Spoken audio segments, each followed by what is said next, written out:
Hi everyone, welcome to week 14. This is your last week of classwork. I am here with a special guest, my sister. Hi, everybody. I'm your Yep, teacher's infamous sister that lives a very crazy alternative life. they know about the wedding, your stories. first wedding. Oh, everything. Yeah, tell them everything.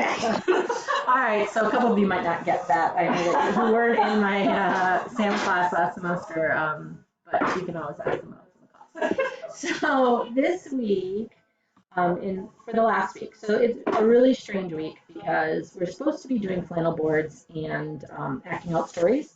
And obviously we can't act out stories. So typically what I would do is tell you a story and have you experience what it feels like to be a story to be told to. And actually it's a story that my sister taught me in front of the fire when the kids were little. But then I would have had you act out, half of you act out the Billy Goat Gruff and half of you act out the Three Little Bears with props from the classroom and show you how a story is different when you're acting it out versus hearing it in a storybook. Obviously we can't do that, and I'm not going to make you do it at home and tape it because that would be a little ridiculous. The other thing we're supposed to do is flannel boards. And I have all the stuff at school for you to make flannel boards. In fact, next semester when I'm making them with a new section of ELL, if you want to come over and make one, you are more than welcome to. We'll provide you with the Velcro and the felt and everything else. Um, I'm just deciding that it's like one of those executive decisions. But if you'd like to, you can do that.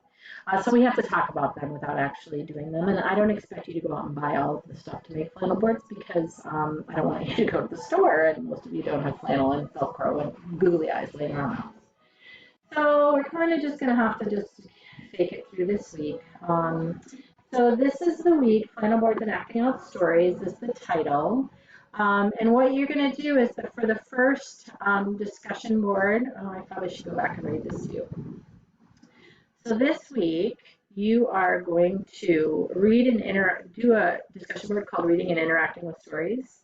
There's a storytelling article that talks about why it's beneficial, how it benefits children to hear stories rather than see the pictures in the book.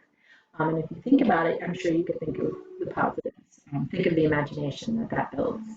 And then there's an assignment, and then there's a flannel board article to read about flannel boards, and then there's a flannel board discussion. So, that's about all we can do. So we're just going to go with it. So reading and interacting with literature. We've been reading in the book. They've been talking about things like flannel boards and whatever. So we're going to think back to those chapters. And you are going to, for the discussion boards, it's actually due Monday, not Sunday. I'll change it. Actually, it's not really due. It's due, but late. Review the topics listed above and any additional ones. So the poetry, flannel boards, dramatization, incorporate stories into other areas of the classroom. In your first paragraph, choose one of the literature extending topics that I just read that you feel most comfortable and you would feel comfortable doing with children. And then you're going to explain what you would not feel comfortable with, and then kind of talk to each other about figure out how to be more comfortable using that type of thing. Like, I'm not good with puppets. Those of you who did that presentation back when we did presentations, talked about puppets, not my thing. So that's the one I would choose, is not being comfortable with it. Here's an article about flannel stories. This is the article I told you about. And this is the article about storytelling. This is the storytelling assignment, and this is the flannel board discussion board. Okay, so for the flannel board discussion board, I would like you to read the information on flannel board in this week's folder. Then I'd like you to think of all the stories that you're familiar with and know, and choose one that you think might be a good story to do a flannel board story on. So and I forgot to put a video up here. So the other thing I'm going to add is a video on the Very Hungry Caterpillar. And it's a flannel story on the Very Hungry Caterpillar. And it works because really the only thing that you need is the caterpillar, the tiny egg on a leaf. You can make a leaf and an egg, and then the caterpillar gets bigger and bigger. And then it goes through and it eats all those different things. And then you make a cupcake and you make a sausage and you make 3 strawberries and whatever.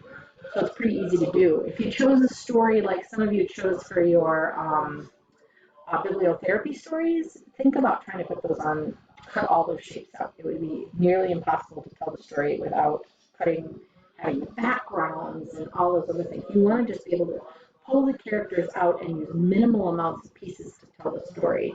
Ideally, you have read the story before you do it with the children so that they kind of have an idea of how the story works. But you can do it without reading it to them too, because they're going to have a different experience as you're going to read them the storytelling. Okay? For the discussion board on plan boards, you're going to write the name of the book and the author that you chose, because I know most children's books, and if not, I can look it up. Explain what pieces you would make. So tell us how you'd make it come to life on the plan board, and then reflect on the challenges you might run into. So I want you to think about how you're going to do it, and then think about things that might be hard, so we can kind of all problem solve and think about ways to do it. Okay, so remember, I'm not asking you to make a plan board, because I know right now that's like crazy to ask you to do that, so I'm just asking you to do this. Okay, I miss you guys, darn it. Remember, I'm available anytime. We have to get, we are not supposed to give extensions or incompletes. So if you are falling behind, you need to get caught up. We'll give you some extra, I'll give you some extra time to get caught up after the end of the semester. And if I need to, I can put a grade in and then put a grade change in if you finish the work the week after school gets out. So if you need a little bit of an extension at the end of the semester, let me know. So get working on it, get that stuff done, or at least enough stuff that you can get a C, and then I can give you the credit or no credit option if that's what you choose, which remember, it's your choice. You can choose whether you want just credit, get a C, and then just get credit. So I will talk to you guys next week.